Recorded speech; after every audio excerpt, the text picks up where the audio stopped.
Yes, good afternoon. We are live on your Armoury TV for our first instalment of this post-season transfer talk. It's silly season. Today I've got James joining me. We're going to talk about what we've been seeing in the news today. Let's get into it.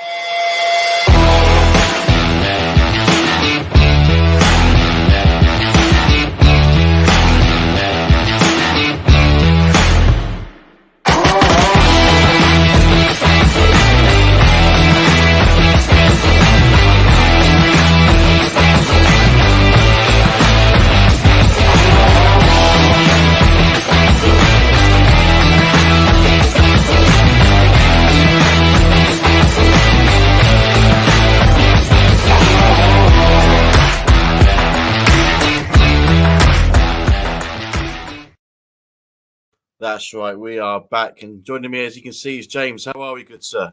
I'm good. How are you? Been a while. Yeah, getting ready for silly season. You know, we see all sorts during the window, especially on Twitter. So here we go again. I feel that we need to get these deals done early. Simply because the pile up at the start of the season is going to be mental. We already know that instead of 12 weeks, the game's been spread over in the Europa League. It's going to be 8 weeks because of the World Cup, as well. You've got Carabao Cup games thrown in there as well, and then obviously the Premier League. So we need to strengthen quick and big time. We need to get some depth in that team. But before we go into any ingoings, we've had some news break this morning that one Mohamed Elneny has extended his contract. For me, I think this is great news, James. I like the idea of it now. I was so adamant on. It's weird how he can change your mind, or a player can change your mind within the span of like 3 or 4 games, isn't it? Because I always, everyone gives him the nickname Mohamed El Sideways, right? Because he always used to pass the ball backwards and sideways, right? Never forward. But in the past 3 or 4 games, he's actually done some good pingers, some decent balls forward, and he's played well. And I feel like for a year with an option for another, it's not bad. I feel like it just gives us in the DM position. We have Partey, Lokonga, and now Elneny. Like, we can just let Lokonga play Europa League games. I think the lesser games are less important. Partey on Prem games, and then, I don't know, the games where we feel like Elneny can come in. He can just come in and do what he does. So I think it's smart. It allows us to focus on other positions. So, yeah, I'm all for it. What I love about Elneny as well is that I think he knows his level, and he doesn't really give you a bad game. You know, he's not one that's going to catch your eye unless he does score a screamer, because that's what he does. But you know, he knows his level. He loves the club. You can tell how much he loves the club, and you want players like that in your team. You really do. He'll often give you a 6. Sometimes he give you a 7, 8, 9. He was probably one of our better players against Everton in the weekend as well. So, yeah, you know, I think this is a positive contract signing. And yeah, I can't say any more than that, really, James. You?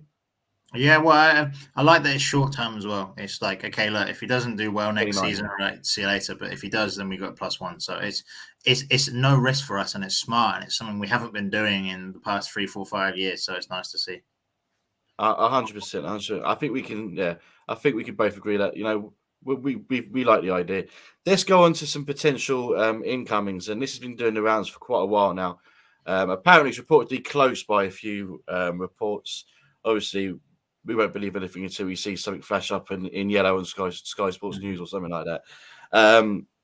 But it seems to have some substance to it. The fee, I'm not too sure, because there was talks that they wanted 55 million, and there's also talks that we could be paying 35 million for him. I don't know. What have you heard, James? Pretty much the same. Like, it's someone I got some stick in it from the Armoury TV when I suggested that we swap Aubameyang for Gabriel Jesus back in January. Nobody was for it, right?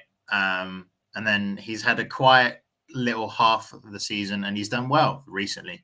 I mean, I feel like he fits what we're trying to do. I feel like he's an upgrade on Lacazette, and I'm not going to say he's going to be a better player than Eddie Nketiah, because, again, he is better at the moment, but Eddie has shown a lot of improvement over the past season, so I don't know how high his ceiling is. But it seems like a smart signing with 1 year left. He's young. I think he's just turned 25, or he is 25. it fits the bill. Plus, I like that we're recruiting in the Prem again. He's won it multiple times and he knows the league, so there shouldn't be an adjustment period. So I'm all for it if the fee is reasonable. What you said about the higher end of the fee being like 55 million quid, that's a lot of money for someone with 1 year left on their contract. So if it's around 40, 45, fine. I'll take it. I'll bite your hand off it. I think it would be a really good fit for us.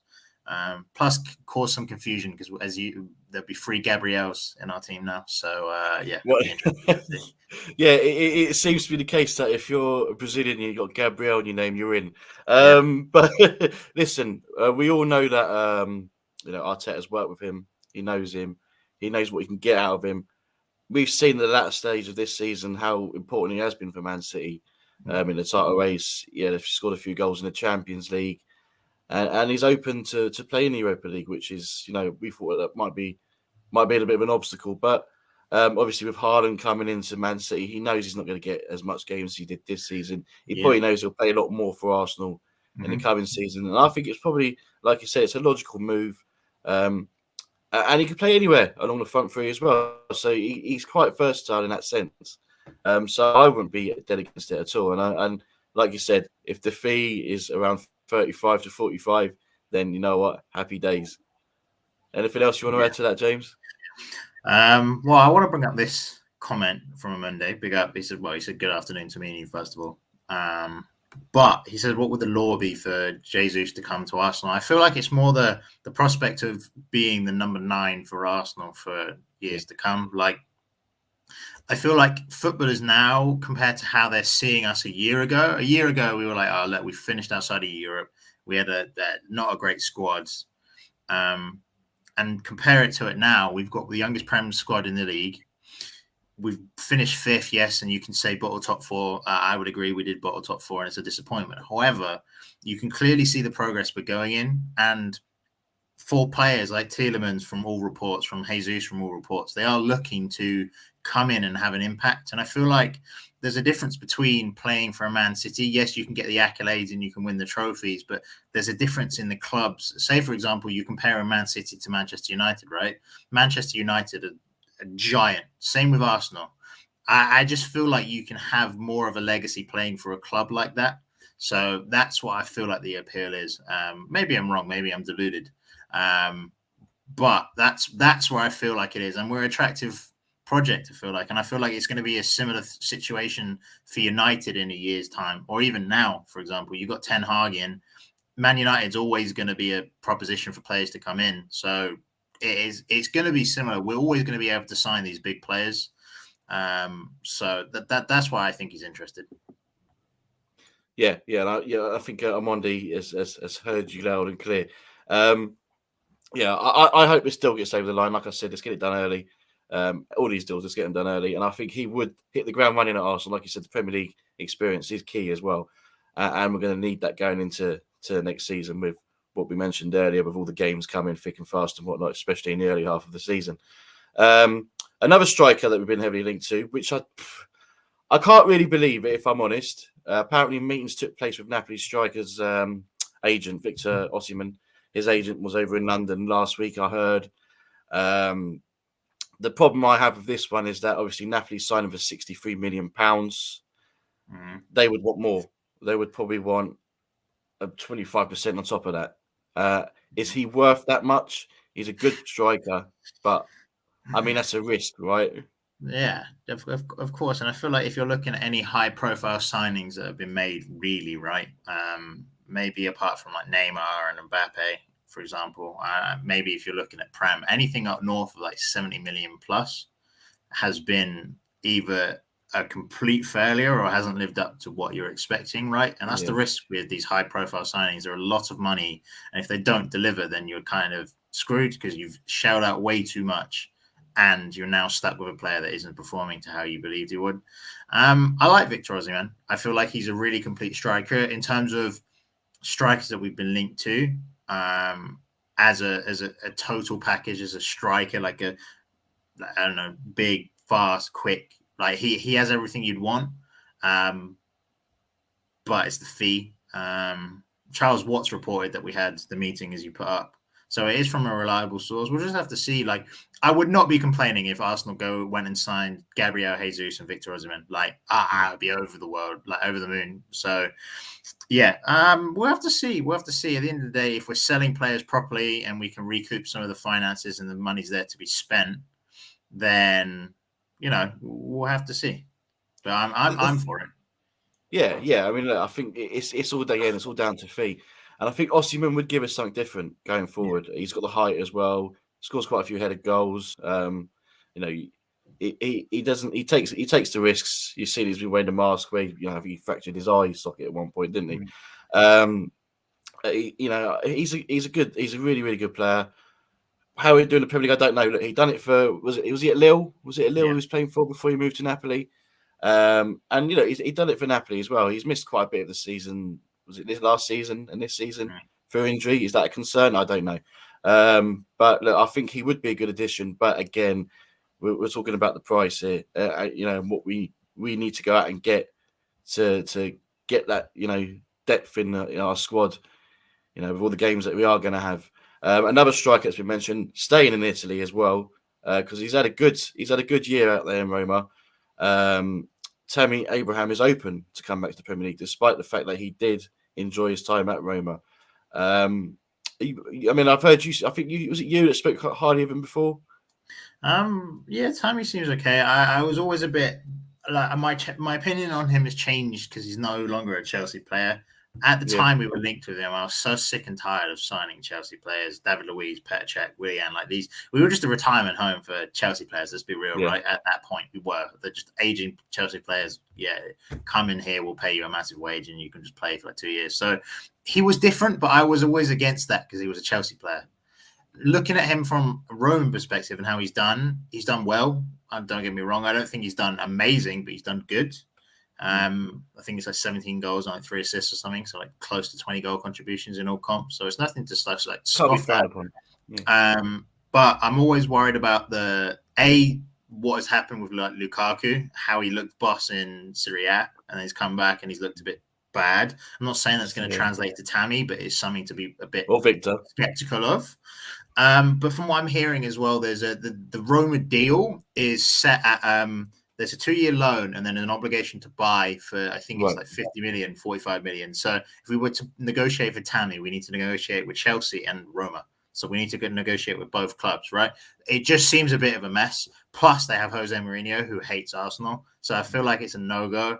I would take him. I think he's a good player. But I just feel like all of the situations outside of the player, who he plays for, the manager, Chelsea, just indicates he is not going to, at least this summer anyway, that he won't be coming to Arsenal. But I wouldn't be against it if we did sign him. Yeah, but to be honest, my personal view, I think he's a good player. I don't think he's that guy we need. If you look at the other names that have been thrown around, before we go into the comments, I just want to talk about these two just very, very quickly. Apparently, Arsenal still interested in the Everton duo, Dominic Calvert-Lewin and Richarlison. I think you were always quite high on Calvert-Lewin. Are you still on that? You are.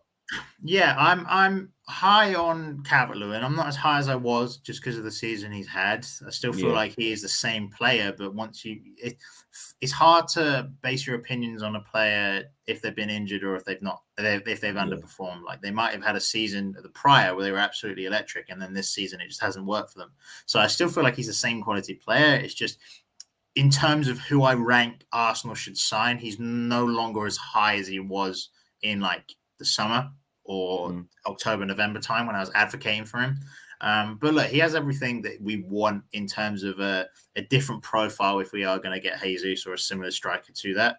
I feel like he's really good athletically. He's quick, good ball striking, amazing in the air. So like Kieran Tierney's crosses, even Cedric's crosses, he's going to put them away. So I feel like regardless if we are going to get DCL, we need to sign someone in that taller, stronger, aerially dominant mold. However, I'm not against it. It just depends on fee again.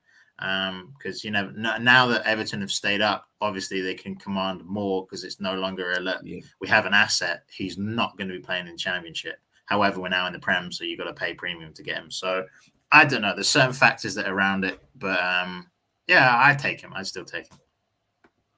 Richarlison? I'm not his biggest fan. I feel like I'm not. Richarlison and Jesus are similar, maybe not in terms of profile, but like diminutive Brazilian strikers who always work I kind of hard, know. I interlink kind of see what you're play, saying. and you know what I mean. So if there's a chance of signing either or, I'm going for Jesus. I wouldn't say no to him, but he's not like top. I'd rather sign like Armoury from Nice. He plays in Ligue 1. How much you like him? Like he's good. He's really good, and I reckon we could get him for less than Richarlison would cost. So it's one of those where both of these strikers are good. They're just not like where I feel like we should be aiming for. So yeah, I don't know if that's the same mindset you have or not, but. Back to Calvert-Lewin. I've always been yes and no. I've been yes. I keep flip-flopping, and I'm not going to lie. But he does offer you something different. So say if we weren't able to get a Victor Osimhen or a player of that profile, then I wouldn't be against the Calvert-Lewin coming in. It kind of strikes me as an English Giroud, which Giroud wasn't a bad player. Let's have it right. Giroud did score some important goals, and he has done after he left us. And look what he's done. He's won titles and all sorts. So I wouldn't be against it. I do have my preferences, but if we couldn't get them, I wouldn't be against Calvert-Lewin. Richarlison, I think you all know where I stand with Richarlison. I just don't think he's manageable for Arteta. He seems to be a bit of a hothead at times. As much as he can win you games, he can lose you games as well because he does see red, and that's something that concerns me a bit with Richarlison. I'm not saying he's a bad player. I'm not saying that at all. I just think his characteristics won't suit what Arteta wants. Yeah, I believe. Yeah, so, fair enough. And I think it'd be unmanageable. I really do. There's a couple of comments here asking us some questions. Let's take a look at them quickly.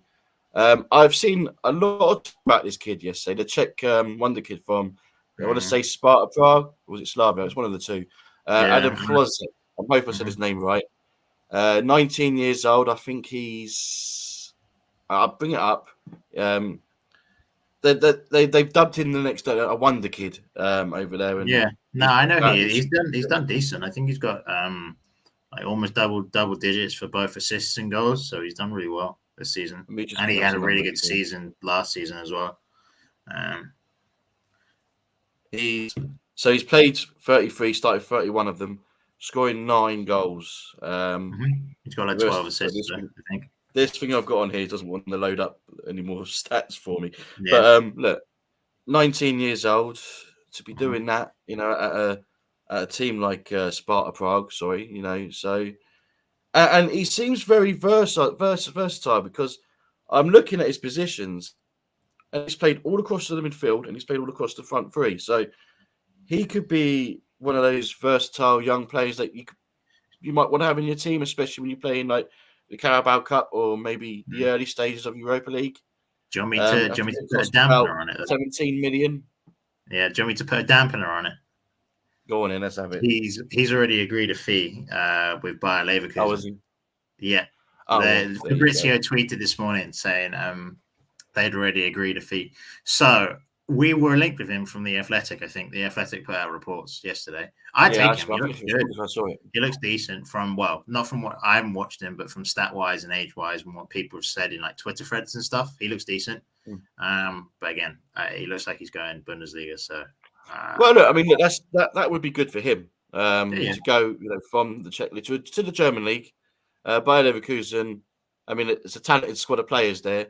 So if he was to go over there and do well, I mean, look, maybe we can keep an eye on him, and maybe we can talk about him in next year or the window after that. So I like the look of him, but like you said, it looks like he's off elsewhere.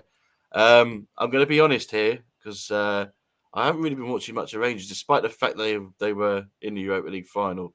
Calvin Bassey, do you know much about him? Because I'm going to be honest with you, I really don't. I mean, I watched the Rangers final and I watched the Rangers game, the semi-final. Who did they play? It was the semi. I can't remember. Who was the team they played? Was it Leipzig? No. Was it Leipzig? No, they did play Leipzig, didn't they? Let me have a look. I think it might have been Leipzig.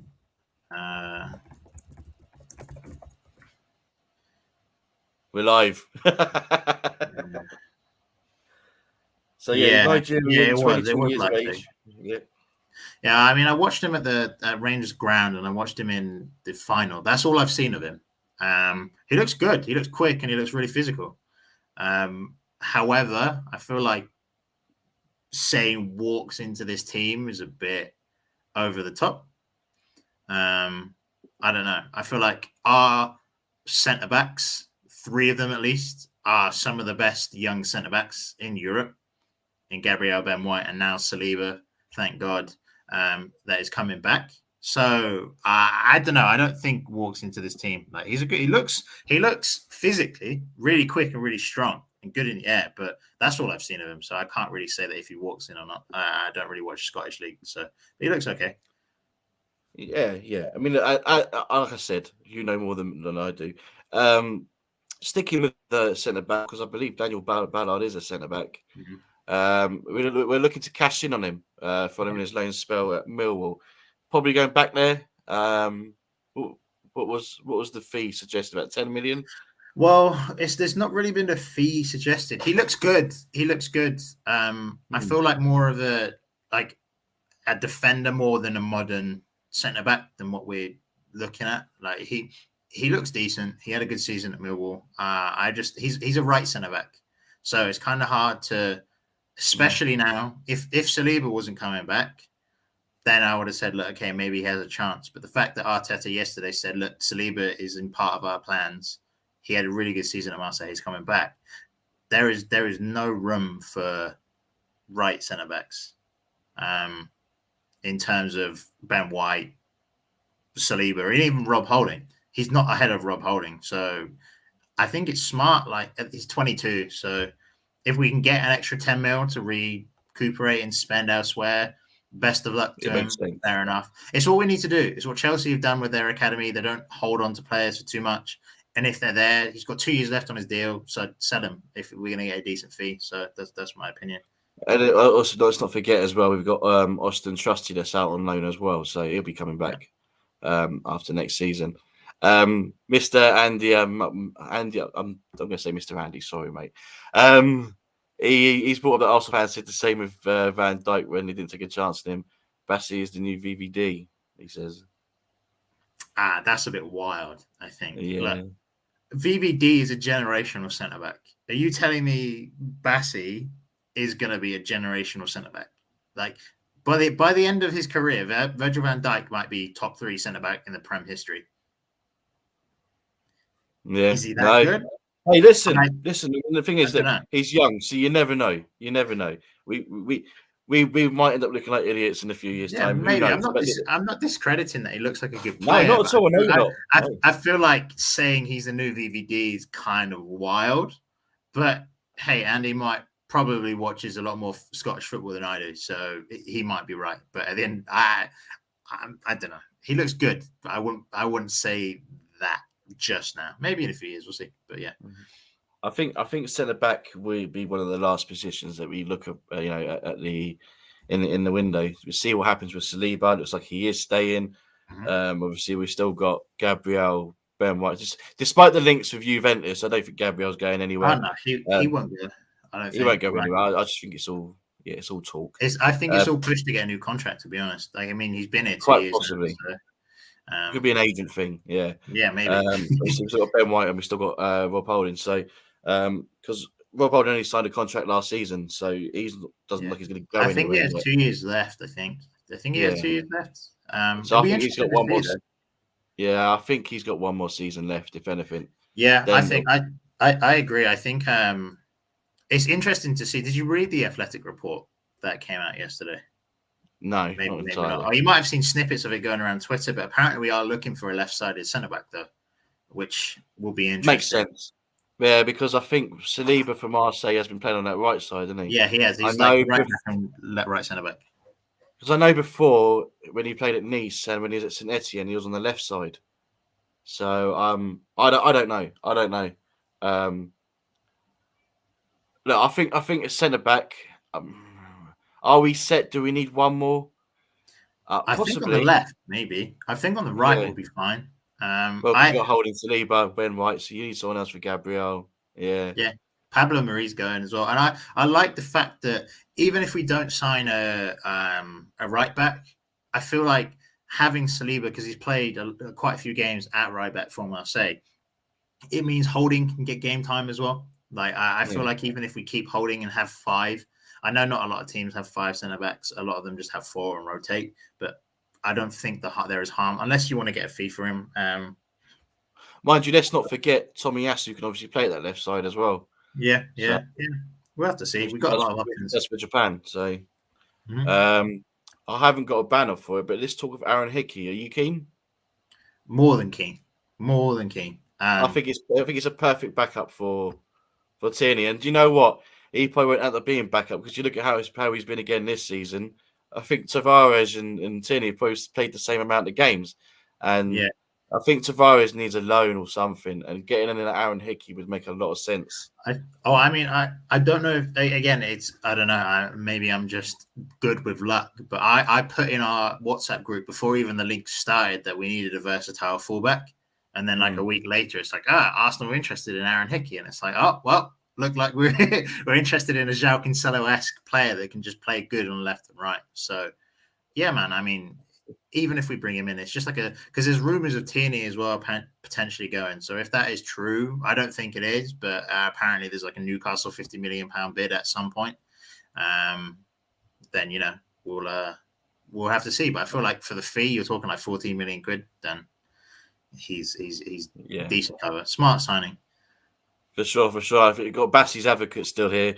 Bassey is a left back cover for K2 who's made a glass, it says. Look.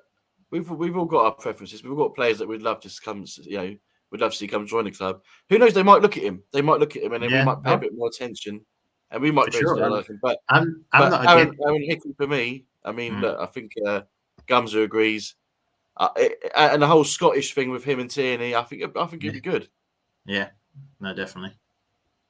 For sure. Gumser, Hickey could play on the right as well. I think you just brought how versatile he is. So. It would make a lot of sense to bring in Hickey. Obviously, there's more talk on Tielemans from Leicester. I think we all agree that he is a kind of player that we'd love to bring to the club.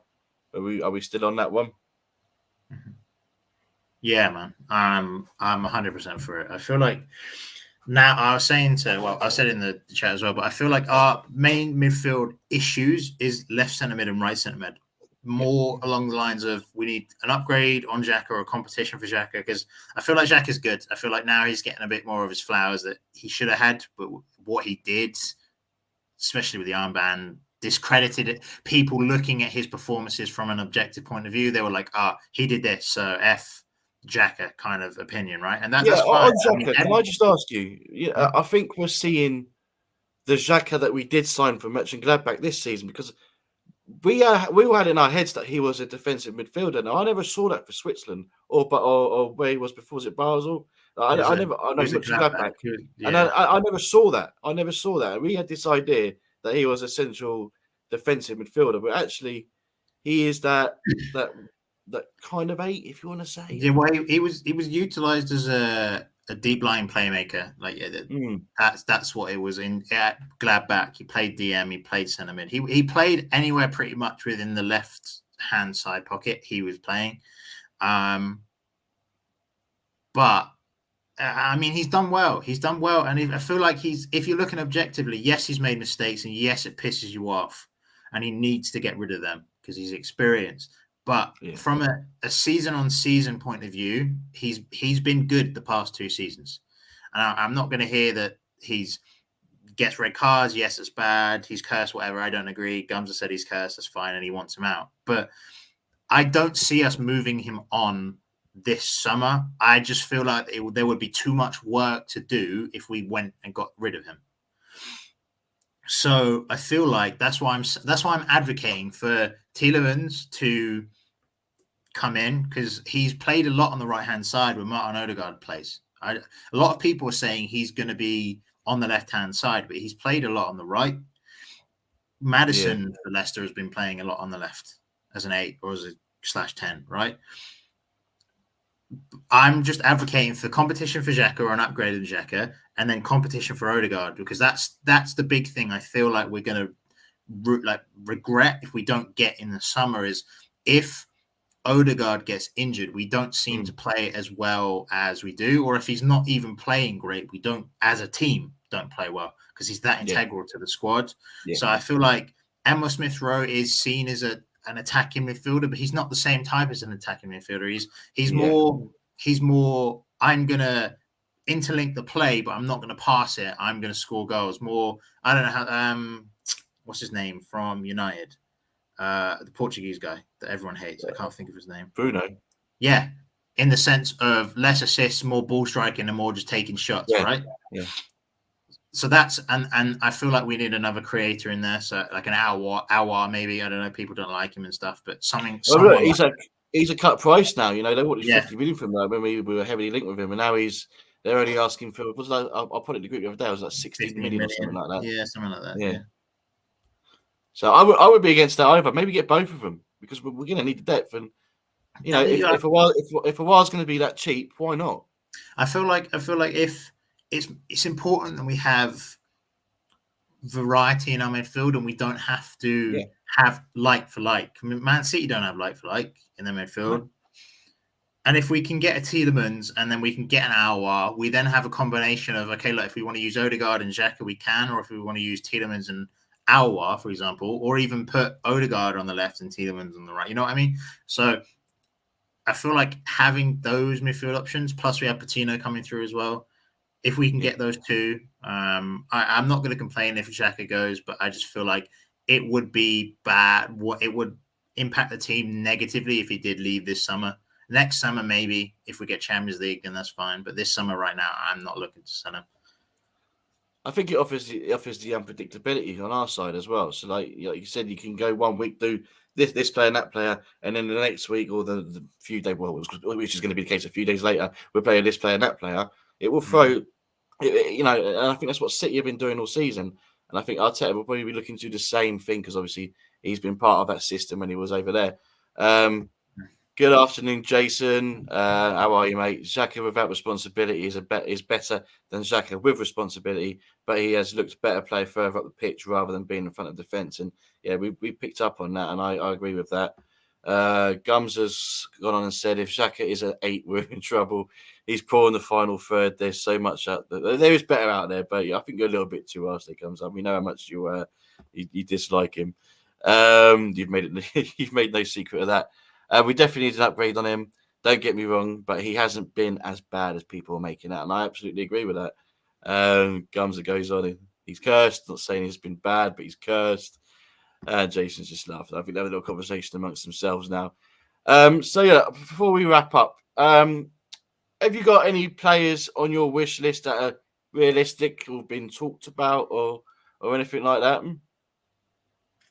Well, my one player I wanted when we were going to look like we're getting UCL was Declan Rice, but that isn't happening, so he's no longer on the table. So I'm not even going to mention him anymore. I don't know if it's realistic. I don't know because again, we didn't get Champions League, but the one player I want that I feel like would take us levels is Gnabry. That's my number one as of right now. Gnabry. Oh, Gnabry, right? Yeah, that's who I want. And I'm not. I don't know how realistic it is because obviously he's going to want to play Champions League football. But I feel like if there is a chance for him to move, we can offer him the money he's wanting. Plus, I feel like if he's going to go to a Prem team, the only team he would go to, I think, outside of City or Liverpool, would be us. I don't see him going anywhere else. So I know Liverpool sniffing around him. But yeah, we'll see. We'll see. That's the player I want. I just feel like we, as a team. Saka's great, but he's not an elite winger in their prime. Like Saka could be better than Gnabry at the end of his career, but right now we don't have that. Sterling, he's only 20 still. No, he's nuts. He's really good for his age, but I'm talking like a killer now that scores goals. Gnabry's going to bag you goals, lots of them. So for me, he's the one I want, but I don't know how realistic that is without UCL, but we'll see because we are linked to them. But how about you?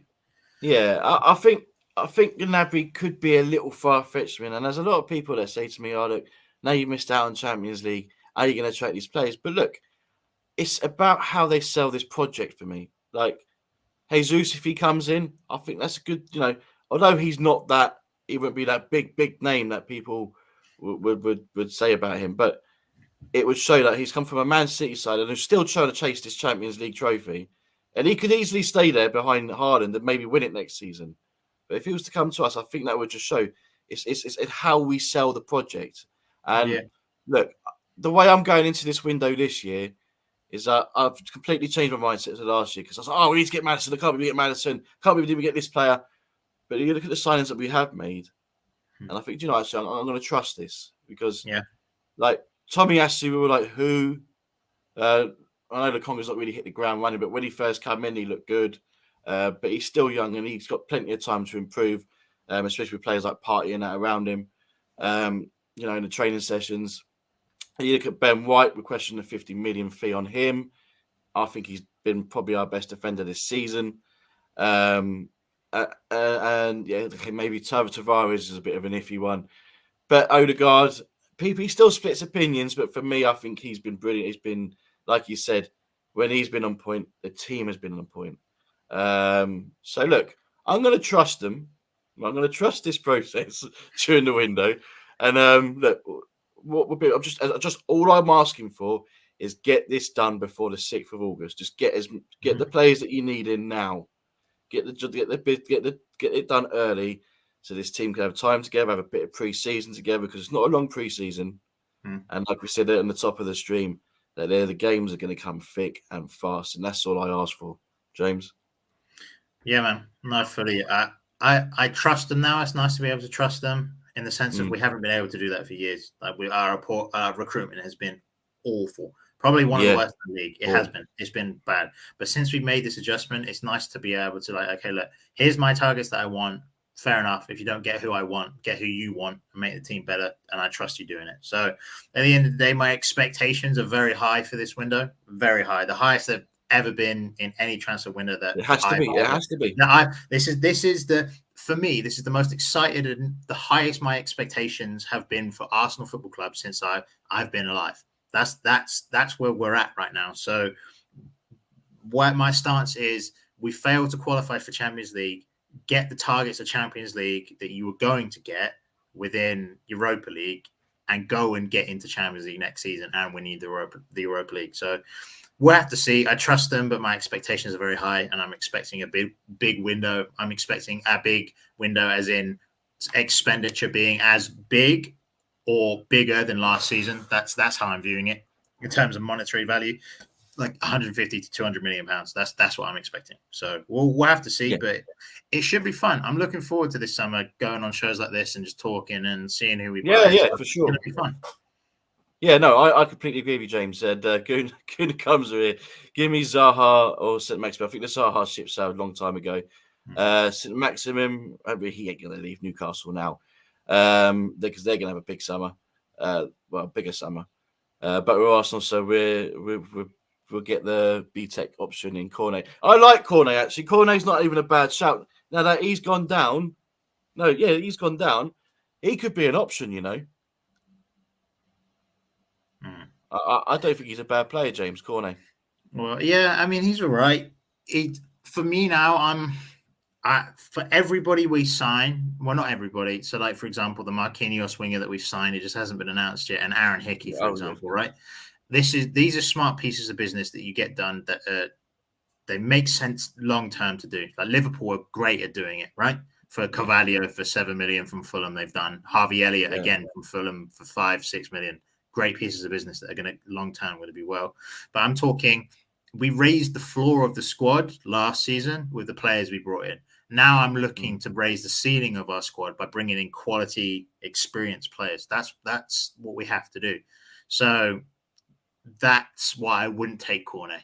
Cornet's a good player, but if we would have bought him last season, fine. But this season, no. We need level raisers, and I would take St. Maximin. I think he's a level raiser, but we need to be aiming higher, I think. So that's where I'm at.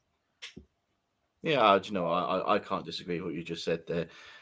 He likes him underfoot players that scare defenders. Yeah, he can do that. He can definitely do that. One more thing, I forgot to mention. I just reminded me in the ticker.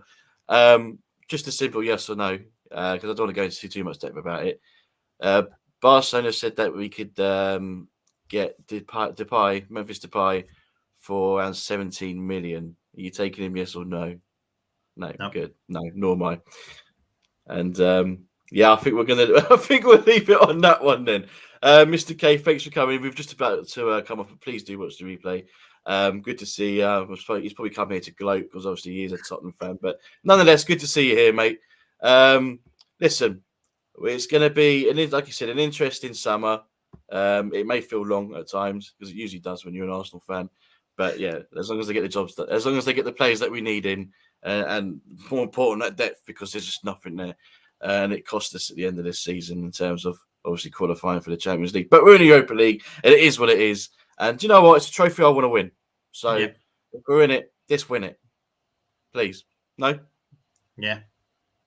For sure. Anyway, we're going to be doing, obviously throughout the summers, we'll be doing shows like this every other day. So keep an eye out. Make sure you're subscribed, like, comment, share, all that good stuff. Keep an eye out on Twitter. We'll be doing stuff on there and whatnot. But yeah, I've been Mr. Silver Fox. James has been James, and this has been Transfer Talk. Thanks for tuning in. See you soon.